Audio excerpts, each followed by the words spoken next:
దేవుని సంపూర్ణత యందు మనము పూర్ణులగునట్లుగా ప్రేమ యందు వేరుపారి స్థిరపడి సమస్త పరిశుద్ధులతో కూడా దాని వెడల్పు, పొడవు, లోతు, ఎత్తు గ్రహించుకొనాలని ప్రార్థన చేస్తున్నాను అంటున్నాడు కదా. దేవుని స్తోత్రం. హల్లెలూయా. ఓకే, ఇక్కడ ఏమన్నదంటే ఈ హేతు చేత పరలోకమందున భూమి మీద ఉన్న ప్రతి కుటుంబము ఏ తండ్రిని బట్టి కుటుంబం అని పిలబడుచున్నదో ఆ తండ్రి ఎదుట నేను మోకాళ్ళు అని అంటున్నాడు.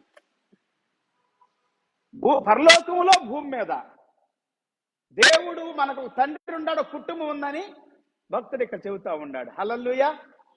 మనకేముందండి?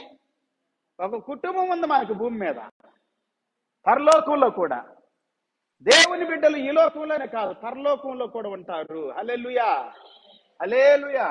దేవుని నమ్మిన వాళ్ళు ఖచ్చితంగా పరలోకంలో ఉంటారు.